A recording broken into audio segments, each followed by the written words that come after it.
প্রেত কথা। এখানে গল্প নয়, ঘটনা শোনানো হয়। Welcome back. প্রেত কথা 438 নম্বর এপিসোডে সকলকে স্বাগত জানাচ্ছি। আজকের এপিসোডে যে দুটি ঘটনা আপনারা শুনবেন, সে দুটি ঘটনা আমি কথা দিচ্ছি আপনাদের দুর্দান্ত লাগবে। তাই অপেক্ষা আর করাবো না, শুরু করব, চলে যাব আজকের ঘটনায়। কানে হেডফোন দিয়ে রেডি হয়ে যান, বা স্পিকারে চালালে গোটা পরিবার বন্ধুরা যদি একসাথে শুনছেন এই মুহূর্তে, তাহলে একেবারে রেডি হয়ে যান, কারণ এখন যে দুটি ঘটনা শুনবেন, এই দুটি ঘটনা এর পরেও আপনারা অন্যান্যদেরকে শোনাতে পারবেন নিজেদের ভাষায়। তো শুরু হচ্ছে প্রেত কথার 438 নম্বর এপিসোড। আমি গৌরব আছি আপনাদের সঙ্গে, সাউন্ডে সৌম্যদীপ, গ্রাফিক্সে অনিকেত। শুক্রবার এবং রবিবারের রাত মানেই ভয় পাওয়ার রাত উইথ গৌরব। ঘটনা পাঠিয়েছেন বান্টি, লিখছেন ময়না, পূর্ব মেদিনীপুর থেকে লিখছি। শেয়ার করব আমাদেরই সাথে ঘটে যাওয়া একটি অলৌকিক ঘটনা, যা আমরা জীবনে কখনো হয়তো ভুলতে পারবো না। তো বেশি কথা না বাড়িয়ে চলে যাই মূল ঘটনায়। বান্টি লিখছেন, আমার একটি ছোট্ট ফ্রেন্ড সার্কেল রয়েছে, যার মধ্যে রয়েছে প্রশান্ত দা, ভোলা, নন্টি এবং আমি। আমাদের প্রায় সবারই সন্ধ্যায় কোনো কাজ না থাকায় আমরা রোজ আড্ডা দিয়ে সন্ধ্যাটা পার করি। তো আমরা প্রত্যেক দিন প্রায় সন্ধ্যা 7:30 নাগাদ বাড়ি থেকে বেরিয়ে চলে যাই কোনো খাওয়ার দোকানে, মানে ওই ফাস্টফুডের দোকানেই বলতে পারো। আর খাওয়ার পর একটা জায়গা আছে, সেখানে চলে যাই আড্ডা দেওয়ার জন্য। ওই জায়গাটা প্রবল মনোরম। জায়গাটার ইন্ট্রোডাকশন আগে দিই। মাঝখানে বড় রাস্তা, দুই ধারে সুন্দর সারি সারি গাছপালা। আর জায়গাটা হলো ময়না ওভারব্রিজে ওঠার ঠিক আগের রাস্তাটা।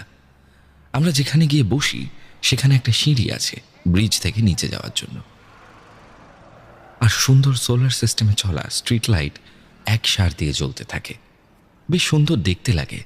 আর আকাশের এক ফালি চাঁদ সে জায়গার সৌন্দর্য আরও বাড়িয়ে তোলে। এবার আসি আসল ঘটনায়। প্রথম কয়েকদিন খুব হাসি মজা করে কেটে যেত সন্ধেগুলো। ধীরে ধীরে কখন যে ওখানে যাওয়াটা অভ্যেস হয়ে গিয়েছিল তা বুঝতে পারিনি। প্রবলেমটা শুরু হলো যখন থেকে আমরা ওখানে খেতে শুরু করলাম। একদিন বাড়ি থেকে বেরোতে অনেকটা দেরি হয়ে যাওয়ায় আমরা ডিসাইড করি খাবারগুলো ওখানেই নিয়ে চলে যাব, খেতে খেতে আড্ডা হবে খুন। বলে রাখি, আমরা প্রায় ননভেজ খেতাম, চিকেন রোল, কাবাব, এসবই আর কি। তো তেমনই কথা মতো আমরা ওখানে খাবার নিয়ে চলে যাই। ওখানে পৌঁছে আমরা ওই নিচে নামার সিঁড়িটায় বসি আর খাওয়া শুরু করি। ওই জায়গাটায় অনেকেই হাঁটাহাঁটি করতো, ঘুরতে আসতো। তো আমরা যখন পৌঁছেছিলাম তখনও মোটামুটি লোকজন ছিল সেখানে। কিন্তু আমরা যাওয়ার পর সবাই একে একে প্রায় চলে যায়। আমরা ভাবলাম ভালোই হলো, নিজেদের মতো হই হুল্লোড় করা যাবে। ভালোভাবেই খাওয়া দাওয়া শেষ করে বেশ আড্ডা দিচ্ছিলাম। ঠিক তখনই একজনের ফোন আসে। সে তার গার্লফ্রেন্ডের ফোন বলে আমাদের থেকে দূরে চলে যায়। দেখলাম কথা বলতে বলতে সে অনেকখানি দূরে চলে গেছে। আর দূর থেকে বোঝা যাচ্ছে তখনও ওর কানে ফোন। ওকে জোরে হাঁক দিলাম, কিন্তু কোনো রেসপন্স নেই, যেন আমাদের কোনো ডাকই তার কানে যাচ্ছে না। এরপর ওকে বিরক্ত করার জন্য ফোন করলাম। এইবার অবাক করা বিষয় হলো, ফোনের লাইন বিজি থাকার জায়গায় ফোনটা বলছে সুইচ অফ। আমরা প্রত্যেকের ফোন থেকে আরও 2-3 বার ট্রাই করলাম, কিন্তু একই অবস্থা। এবার আমি ছুটে গিয়ে ওকে ধাক্কা দিতেই যেন ওর হুঁশ ফিরল। তারপর অবাক দৃষ্টিতে আমার দিকে তাকিয়ে বলল, আমরা এখানে কি করছি আর ওরা কোথায়? আমি খুব রেগে গিয়ে ওর হাত থেকে ফোনটা ছাড়িয়ে নিয়ে বললাম, এখানে দাঁড়িয়ে তখন থেকে প্রেম করে চলেছিস, আর এখন বলছিস আমি কোথায় ওরা কোথায়? বলে ফোনটার পাওয়ার বাটন টিপতেই আরও অবাক হলাম। দেখলাম ফোনটা সত্যি সত্যিই সুইচ অফ। আমি সঙ্গে সঙ্গে বাকি দুজনকে জানালাম, তারাও এলো। আমরা সবাই জিজ্ঞাসা করতে ও যা বলল সেটা শুনে আমরা সবাই তাজ্জব বনে গেলাম। সে বলল, আমি তো তোদের সাথেই ছিলাম। তারপর দেখলেই তো আমার ফোন আসতে আমি উঠে একটু দূরে সরে এলাম। তারপর যে কার সাথে কথা বলেছি, কি কথা বলেছি, কিভাবে এত দূরে চলে এলাম, কিছুই মনে নেই আমার। তারপর আমরা ফোনটাও খুলে দেখলাম লাস্ট কল তো সত্যিই অনেক আগে এসেছিল। যাই হোক, এই অদ্ভুত ঘটনার পর আমরা সেদিন বাড়ি চলে যাই। পরের দিন, এদিনও সন্ধেবেলায় ঠিক ওই জায়গায় যেতে প্রবল ইচ্ছে করছিল। আমরা একইভাবে খাবার নিয়ে যাব বলে ঠিক করি। হ্যাঁ, বলে রাখি, সেদিন আমাদের 4 জনের সাথে আমার এক আত্মীয় দাদাও ছিল। বেসিক্যালি ট্রিটটা সেদিন সেই দিচ্ছিল। তো ভালো কথা, আমরা 5 জন খাবার নিয়ে চলে গেছি যথাস্থানে। যাওয়ার পরেই যেন এক ঝোড়ো হাওয়া বইতে লাগলো। আমরা বললাম, ইস, এখনই বৃষ্টি আসবে মনে হয়। এরপর হয়তো ওই ঝোড়ো হাওয়ার কারণেই ওখানে থাকা বাকি লোকজন সবাই চলে গেল। আর অদ্ভুতভাবে লোকজন চলে যেতেই ঝড়টা থেমে গেল। আমরা ভাবলাম, ভালোই হলো ঝড়টা থেমে গেছে। না, ওটা ঝড় বললে ভুল বলা হবে, দমকা হাওয়াই বলতে পারো। যাই হোক, আমরা সবে খাওয়াটা শুরু করেছি, এমন সময় আমাদের মাথার উপরে থাকা লাইটটা দপদপ করতে লাগলো। তারপর হঠাৎ করে নিভে গেল। ভাবলাম, ধুর, লাকটাই খারাপ। তো যে যার মোবাইলের ফ্ল্যাশ অন করে খাওয়া আরম্ভ করেছি। খাওয়ার মাঝপথেই ওই আগন্তুক দাদা হঠাৎ উঠে দাঁড়ালো আর বারবার বলতে লাগলো, বাড়ি চল, তাড়াতাড়ি বাড়ি চল। দেখলাম সে একেবারে ঘেমে একাকার হয়ে গেছে আর খুব জোরে জোরে শ্বাস নিচ্ছে। আমরাও কোনো বিপদের আশঙ্কা করে অর্ধেক খাবার ফেলে দিয়ে চটজলদি বাড়ি চলে এলাম। দাদাটাকে বারবার জিজ্ঞাসা করলাম যে কি হয়েছে। সে কিন্তু তখন কিছুই বলল না, শুধু বলল শরীর খারাপ লাগছে। এরপর বাড়ি এসে আমরা 4 জন ডিসাইড করলাম যে পরের দিন সকালে আমরা তমলুক বর্গ ভীমা মায়ের মন্দিরে পুজো দিতে যাব।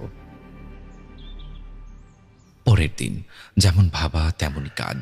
আমরা 4 জন সকাল সকাল রেডি হয়ে পড়েছি যাব বলে। তারপর গাড়ি স্টার্ট করার সময় প্রশান্তদা লক্ষ্য করে গাড়িতে একদম হাওয়া নেই। শুনে একটু আশ্চর্য হলাম। তারপর সবাই মিলে ভালো করে দেখতেই আমাদের চক্ষু চড়ক গাছ, একটা আস্ত পিন পুরো চাকার মধ্যেখানে ঢোকানো। অথচ কাল রাতে বাড়ি ফিরে যখন সে গাড়ির চাকাগুলোতে জল দেয় তখনও নাকি কিচ্ছু দেখতে পায়নি। তাহলে এই এক রাতের মধ্যে কিভাবে একটা পিন চাকার মধ্যে ঢুকতে পারে? তাছাড়া বাড়িতে তো কোনো বাচ্চাও নেই যে এমন কাজ করবে। এভাবেই আমাদের বর্গভীমা মন্দিরে যাওয়া একেবারে ভেস্তে যায়। গাড়িটা সেদিনই মেকানিককে দেখালে তিনি আস্ত একটা 3 ইঞ্চি নতুন পিন বের করেন, যা দেখলে মনে হবে কেউ যেন ইচ্ছে করে এমন কাজ করেছে। আমাদের মধ্যে প্রশান্তদা আর একজনের বাইক ছিল। এবার একজনের গাড়ি খারাপ হয়েছে, তার মানে যাওয়া হলো না। এখানে বলি, আমরা বাইক ছাড়া বাড়ি থেকে বেরই হতাম না। এমনকি সামনের মাঠে খেলতে গেলেও বাইকে করে যেতাম। তো সেদিন আমাদের সে আড্ডার জায়গাতে যাওয়ার কোনো প্ল্যান নেই, কিন্তু কি এক অদৃশ্য শক্তি যেন আমাদের সেখানে টানছিল। রাত তখন প্রায় 8:30। আমার কি মনে হলো, বললাম, চল সবাই সাইকেল নিয়ে যাই। আর এই বলা মাত্র সবাই এক কথায় রাজি। প্রায় 3-4 কিলোমিটার পথ যাব, কিন্তু কেউ কোনো আপত্তি করল না। এটা দেখে নিজেরও একটু অবাক লাগছিল। এরপর আমরা সত্যি সত্যি সাইকেল নিয়ে চলে গেলাম সেখানে পৌঁছে দেখি একটা যানবাহন তো দূরে থাক, একটা জনমানবের দেখা নেই। অথচ প্রতিদিন একটা দুটো হলেও লোক থাকে। যাই হোক, এমনিতেই যেতে দেরি হয়ে গিয়েছিল। তারপরও দেখলাম টিপটিপ বৃষ্টি পড়তে শুরু করেছে। যেভাবে মেঘ কালো করেছে, বোঝা যাচ্ছিল আরও জোরে বৃষ্টি হবে। আমরাও আর বেশিক্ষণ ওখানে না আড্ডা দিয়ে বাড়ি ফিরে যাওয়ার জন্য প্রস্তুত হলাম। সাইকেলে চড়তে যাব, হঠাৎই রাস্তা ফুঁড়ে কোথা থেকে জানি একটা আলখাল্লা পড়া এক মুসলমান ব্যক্তি উদয় হলো। আমরা যথারীতি দাঁড়িয়ে পড়লাম। অন্ধকারে লোকটার মুখটা ঠিক বোঝা যাচ্ছিল না। তিনি আমাদের সামনে এসে বললেন, বাবুরা, তোরা তো ওদিকেই যাচ্ছিস, আমাকে একটু সামনে নামিয়ে দিবি? আমাদের মধ্যে একজন বলল, চাচা, আপনি কোথায় যাবেন? আমরা তো একটু পরেই রাস্তা চেঞ্জ করব। তিনি একটু মৃদু হেসে বললেন, আমি ঠিক নেমে যাব, তোরা চল না। তার বলার ভঙ্গি দেখে আমরা একটু অবাক হলাম বটে, কিন্তু বাড়ি যাওয়ার তাড়ায় বললাম, উঠে বসুন। তারপর তিনি ননটি সাইকেলে উঠে বসলেন। এরপর আমরা যে যেরকম পারলাম স্পিডে সাইকেল চালাতে লাগলাম।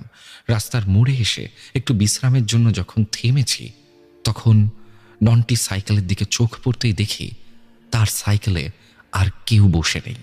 আমরা অবাক হয়ে ননটিকে জিজ্ঞাসা করাতে সেও পিছন ফিরে অবাক হলো আর বলল, ভাই, আমি নিজেও বুঝতে পারিনি কখন নেমে গেছে। আর সে যে এতক্ষণ বসেছিল তাও কিছু বুঝতে পারিনি, শুধু একটা আতরের গন্ধ ছিল। তবে কখন যে সেটাও উধাও হয়ে গেছে সেটাও মনে পড়ছে না। এটা শুনে আমাদের প্রচণ্ড উত্তেজনা আর ভয় হতে লাগলো। ততক্ষণে বৃষ্টিও বন্ধ হয়ে গেছে। আমরা স্পিডে সাইকেল চালিয়ে খুব ভয়ে ভয়ে বাড়ি ফিরে এলাম। এরপর সেই রাতেই ডিসাইড করলাম যে আর কখনো ওখানে আড্ডা মারতে যাব না।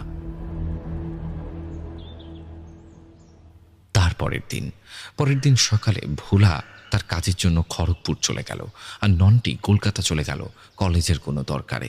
তো সেদিন এমনিতেই দুজন বাড়িতে নেই, তার উপর কালকের ওই ঘটনা, সেখানে যাওয়ার কোনো প্রশ্নই আসে না।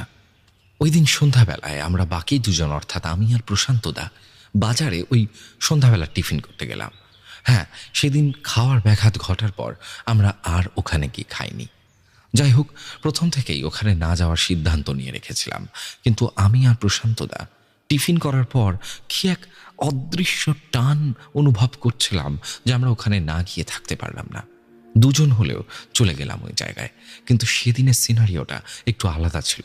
আমরা লক্ষ্য করেছিলাম যখনই আমরা সেখানে পৌঁছই, অদ্ভুতভাবে ওখানে থাকা সবাই যে যেরকম অবস্থায় থাকুক না কেন সেখান থেকে চলে যায়।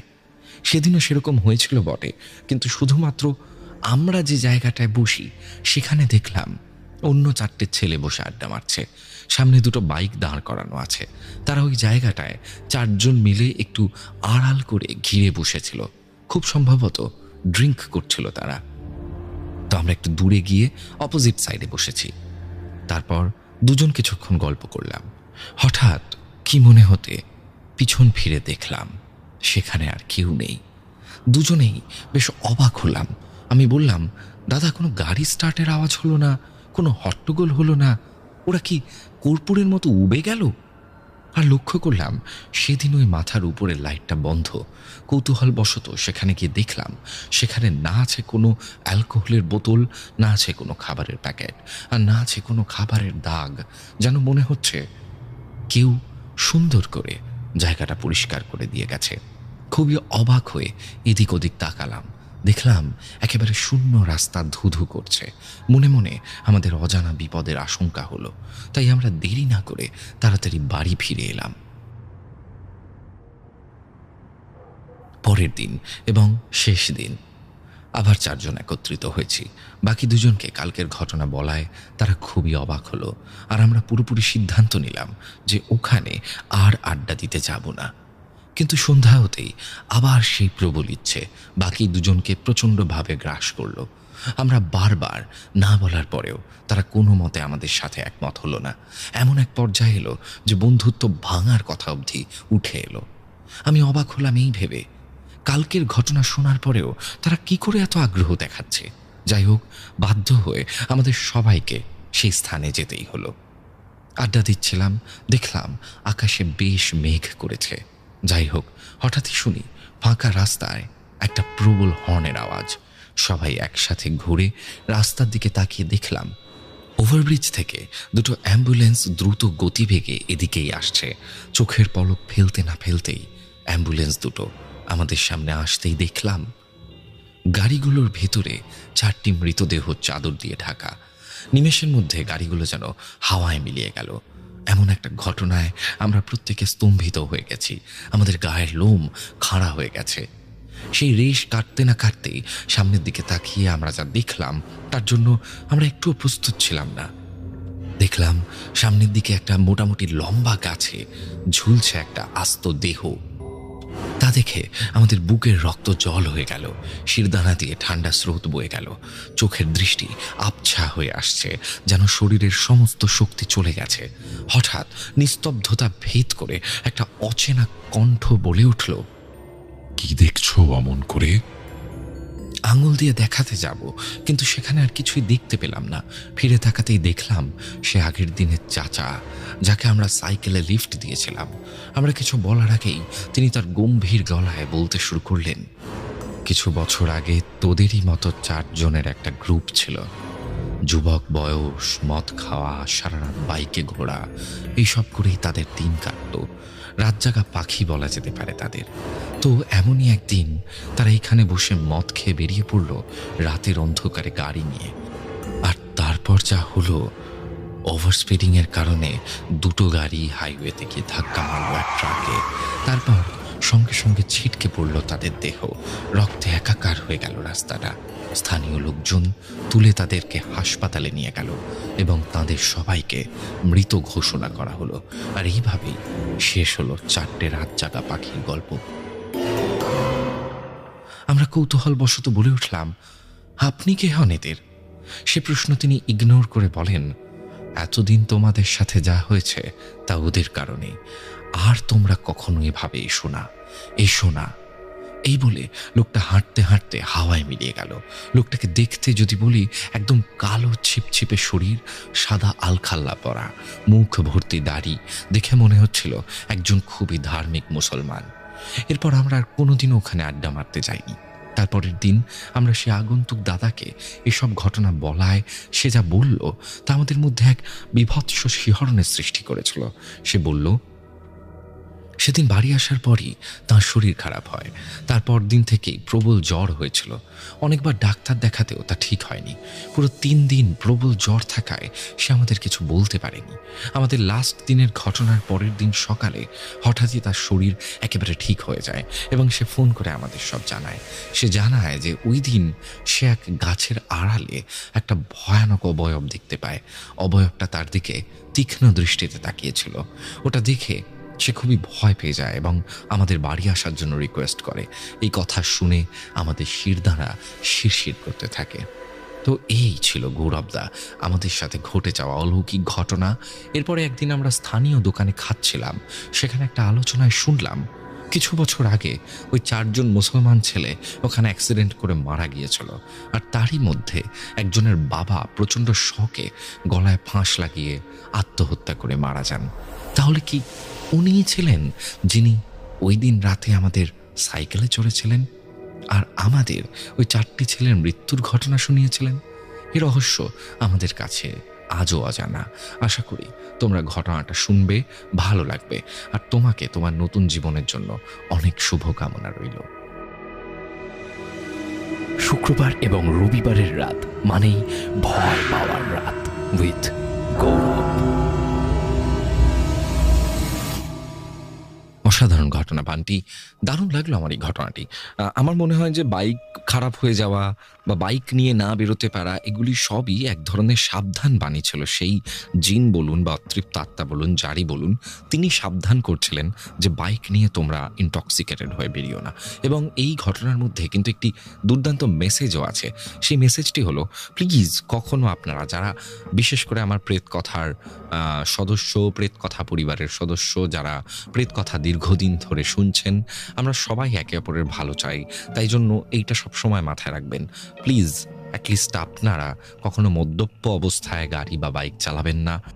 মাথায় রাখবেন আপনার জন্য আপনার পরিবার অপেক্ষা করছে। মাথায় রাখবেন আপনাকে কিন্তু প্রত্যেক শুক্রবার এবং রবিবার ঠিক রাত 10টার সময় প্রেত কথা শুনতে হবে। আপনার জন্যই আমি এই এপিসোড বানাচ্ছি। আশা করছি আজকের প্রথম ঘটনাটি আপনাদের ভালো লেগেছে। দ্বিতীয় ঘটনায় যাব তার আগে একবার মনে করিয়ে দিই, আমাদের ঘটনা পাঠান pretkotha@gmail.com অথবা প্রেতকথার ফেসবুক পেজ ইনবক্সে লিখে পাঠান ঘটনা।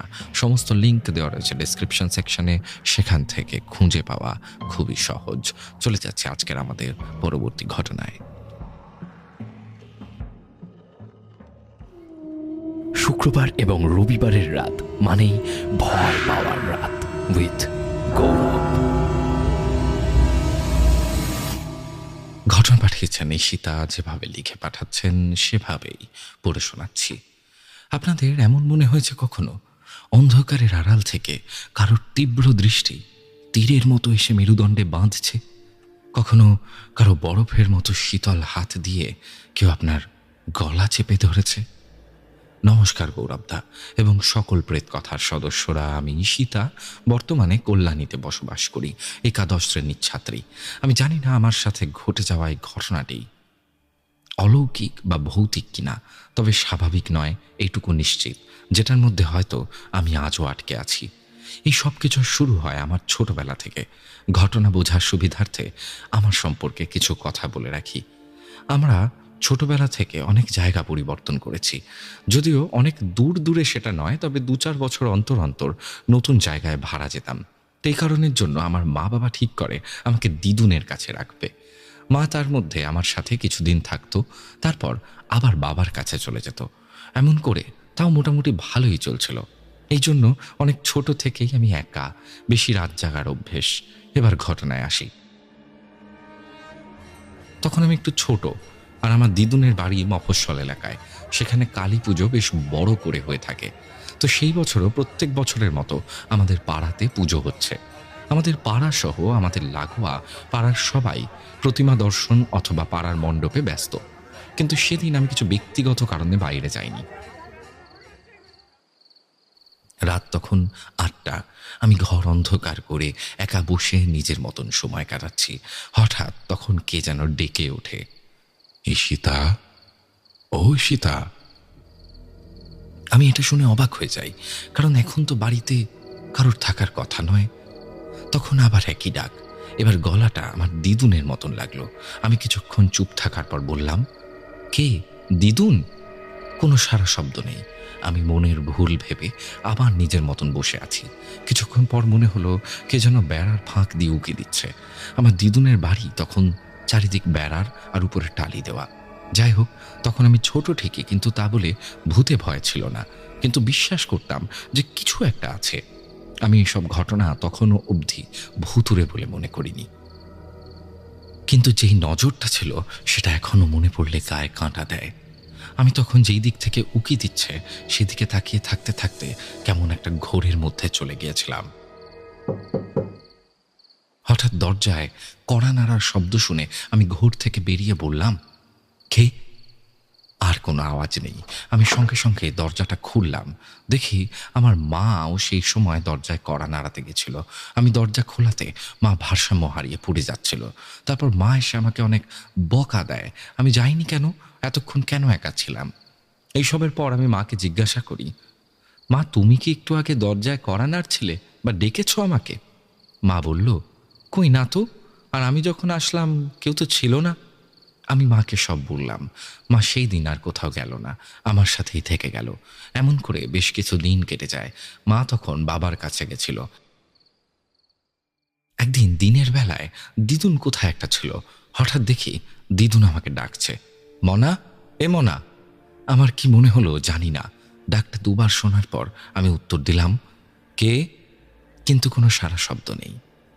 একটু পর দিদুন যখন আসলো, আমি জিজ্ঞাসা করলাম, দিদুন আমাকে ডাকছিলে? দিদুনের উত্তর ছিল, না। আমি বুঝতে পারলাম না হলোটা কি। আমি স্পষ্ট শুনেছি ডাকটা। কি ছিল তাহলে ওটা? মনের ভুল নয়, সে আমি ভালোই বুঝতে পেরেছি। এইভাবে আমার সাথে অগুন্তি বার হয়েছে। আমার কোনো পরিচিতর গলায় কেউ ডাকে আমাকে, সেটা দিন দুপুর রাত কোনো ঠিক নেই। আর আমিও প্রত্যেকবার দুবার ডাকার পর উত্তর দিই। এরপর শুরু হয় আরও একটি ঘটনা। আমার মনে হতো কেউ যেন ২৪ ঘন্টা আমার উপর নজর রাখে। আমি যেন সেই দৃষ্টিটাকে অনুভব করতে পারি। তবে এই দৃষ্টিটা সেই প্রথমবারের মতন তীক্ষ্ণ নয়। আমার শুধু মনে হয় আমি সিসিটিভি সার্ভেলেন্সের মধ্যে রয়েছি। আস্তে আস্তে ওইভাবে থাকাটা আমার অভ্যেস হয়ে যায়। কিছুদিন পর ডাকটা বন্ধ হয়ে গেলেও সেই দৃষ্টিটা কিন্তু যায় না। আর সত্যি বলতে কি, আমি এসব নিয়ে বেশি ভাবতাম না, কারণ আমার ক্ষতি তো কিছু হয়নি। শুধু কেউ যেন অন্ধকারের আবরণের আড়ালে দূর থেকে আমাকে দেখে যাচ্ছে, আমার প্রতিটা কাজকর্ম অবজার্ভ করছে। ২০২০ 1 এপ্রিল ক্যান্সারের জন্য আমি আমার মাকে হারিয়ে ফেলি। তখন সবে সবে লকডাউন শুরু হয়েছে। আমরা তখন কল্যাণীতে থাকতাম। মা যেদিন চলে গেলেন সেদিন আমাদের আত্মীয়দের আসার জন্য অপেক্ষা করতে করতে সব প্রাথমিক রীতি মেনে শ্মশানের জন্য বেরোতে বেরোতে প্রায় রাত 10টা বেজে যায়।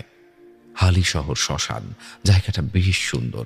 আমি বরাবরই মনে করি শ্মশান হচ্ছে পবিত্রতম স্থান, তাই শ্মশানে যেতে ভয়ের জায়গায় এক শান্তি অনুভব করি। দাহ করতে যাওয়ার আগে আমি এবং বাবা শ্মশান ঘাটের ওখানে আমাদের বাড়ির জন্য অপেক্ষা করছি। আর একমাত্র মেয়ে তো, সমস্ত কাজ আমাকেই করতে হবে। আমি আর বাবা নির্বাক হয়ে অপলক দৃষ্টিতে সামনের জলরাশির দিকে তাকিয়ে আছি। হঠাৎ আবারও বহু বছর আগের সে তীক্ষ্ণ দৃষ্টি অনুভব করলাম।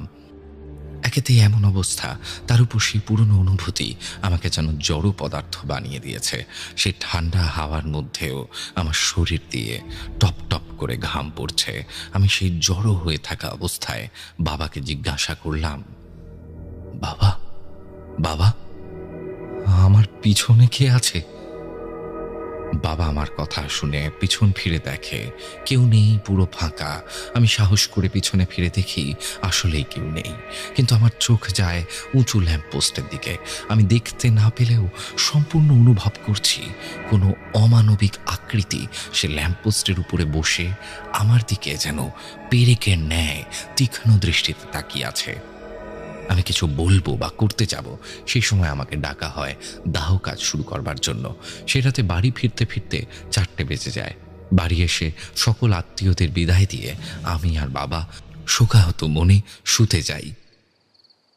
ক্লান্ত হওয়ায় আমরা ক্রমে ঘুমিয়ে পড়ি। বাবার ঘুম ভাঙে আমার প্রবল কান্নায়। বাবা আমার কান্না থামিয়ে জিজ্ঞাসা করে আমি কাঁদছি কেন। আমি উত্তর দিলাম, স্বপ্ন। স্বপ্ন? যে মেয়ে এত মানসিকভাবে শক্ত, নিজের মা মারা গেছেন তাও এক ফোঁটা কাঁদিনি, সে কি এমন স্বপ্ন দেখল যে বিগত 3 ঘন্টা ধরে কেঁদে চলেছে? স্বপ্নটা কিছুটা এমন ছিল, আমি আর আমার মা আমার দিদুন বাড়ির পাড়ার এক বাড়িতে বসে শরতের বিকালে গল্প করছি। হঠাৎ আমার মা হাতের ব্যাগটা ফেলে ঘাড়টা ডান দিকে এমনভাবে বাঁকালো যেন ঘাড় ভেঙে গেছে। তারপর আমার দিকে বুলেট ট্রেনের গতিতে হেঁটে আসতে থাকলো, যেন দেখে মনে হচ্ছে উড়ে আসছে। এসে 2 হাত দিয়ে আমার গলা টিপে ধরেছে আর মুখে হাসি। এত ভয়ঙ্কর হাসি আমার জীবনে আর কোনোদিনও দেখিনি। আমি আমার প্রাণপণ চেষ্টা করছি, কিন্তু সব বেকার। মার গায়ে যেন 10টা মানুষের জোর চলে এসেছে। তারপর আমার ঘুম ভাঙে। সেই ভোর রাতে আমি বাবার বুকে কাঁদতে কাঁদতে ঘুমিয়ে যাই। পরদিন সকাল 9টায় ঘুম ভাঙে। ঘুম থেকে উঠে সবার প্রথমে যা চোখে আসে তা হলো আমার গলায় দানবীয় আকারের 4টে কালশিটে দাগ। হ্যাঁ, 4টেই। সেই দিন থেকে এই ঘটনা আমার স্মৃতিতে গেঁথে যায়, আর সেই সাথে পেরেকের ন্যায় তীক্ষ্ণ দৃষ্টি গত 4 বছর ধরে আমার পিছনে পড়ে আছে। সে রাতের পর থেকে আমাদের জীবনের আমূল পরিবর্তন ঘটে। আর্থিক অবস্থা খারাপ হতে থাকে, ঋণে জর্জরিত, ঘর ছাড়া, না খেতে পেয়ে দিন কাটানো কি না হয়েছে, যেন সেই দিন শ্মশান থেকে খারাপ ভাগ্য সঙ্গে করে এনেছি। আর সেই তীক্ষ্ণ দৃষ্টি আমাকে হয়তো এমনভাবেই দেখে যাবে, এমনকি এখন সেটা লেখাকালীনও সে আমাকে ঘরের কোণ থেকে শুধুমাত্র দেখেই যাচ্ছে। দাদা, এই ছিল ঘটনা। আমি দৃষ্টির কারণ, অর্থ কিছুই বুঝে উঠতে পারিনি। কেউ যদি বোঝাতো আমাকে কমেন্টসে জানিও। আর সকলকে অনুরোধ জানাই যে যেমনভাবে হোক প্রতিবাদ করুন, কারণ বিচার সবসময় লড়াই করেই পাওয়া যায়। আমি অনেকের থেকে ছোট হই, আমার কথায় কারোর খারাপ লাগলে ক্ষমা সুন্দর দৃষ্টিতে দেখবেন। আর দাদা, তোমার কাজের ভীষণ বড় ভক্ত তুমি। আমার মতন লক্ষ লক্ষ মানুষকে অনুপ্রাণিত করো। আমার বাবা এবং আমার রোজ রাতের অভ্যেস হয়ে গেছে প্রেত কথা।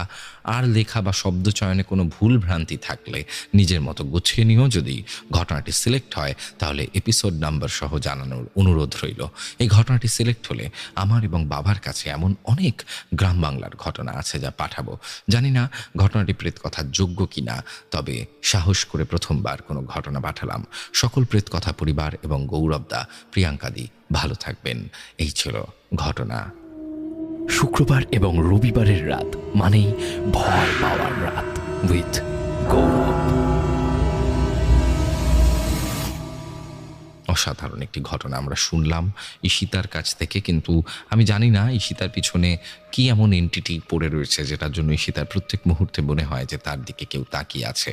এবং স্বপ্নে ঈশিতা যখন তার মাকে দেখেছে সেটা তার মা ছিল না। সাধারণত এই ধরনের খারাপ এন্টিটি সব থেকে বেশি আমাদের মনে প্রবেশ করতে পারে যখন আমাদের মন হয় দুর্বল। এবং সেই দিন ঈশিতার মন দুর্বল ছিল যেদিন ঈশিতার মা ঈশিতাকে ছেড়ে চলে যান, সবাইকে ছেড়ে চলে যান। এবং সেই দিনই ওর মনের দুর্বলতার সুযোগ নিয়ে সেই এন্টিটি যে এতদিন ধরে একটা অপেক্ষায় ছিল যে কিভাবে ঈশিতার মনে আরও গভীরভাবে প্রবেশ করা যায়, সেই সুযোগটা পেয়েছে। তো আমার মনে হয় তোমার কোনো একজন প্রফেশনালের সঙ্গে যোগাযোগ করা দরকার। তো আজকের মতো এপিসোড আমি এখানে শেষ করব। আশা করছি আপনাদের আজকের এপিসোড অনেক ভালো লেগেছে এবং আজকের এপিসোড শোনার পর কমেন্ট করে জানাবেন যে আপনারা আর কী ধরনের ঘটনা শুনতে চান এবং আপনারাও আমাদেরকে ঘটনা পাঠান প্রেতকথা@gmail.com অথবা প্রেতকথার ফেসবুক পেজ ইনবক্সে লিখে পাঠান ঘটনা। সমস্ত লিঙ্ক দেওয়া রয়েছে ডেসক্রিপশন সেকশনে, সেখান থেকে আমাদেরকে খুঁজে পাওয়া খুবই সহজ। আজকের মতো এপিসোড এখানে শেষ হচ্ছে। প্রত্যেক শুক্রবার এবং রবিবার রাত ঠিক 10টার সময় প্রেতকথার অফিসিয়াল ইউটিউব চ্যানেল এবং রাত 11টার সময় স্পটিফাইতে প্রেতকথার এপিসোড আসতে থাকে। এখানে গল্প নয়, ঘটনা শোনানো হয়।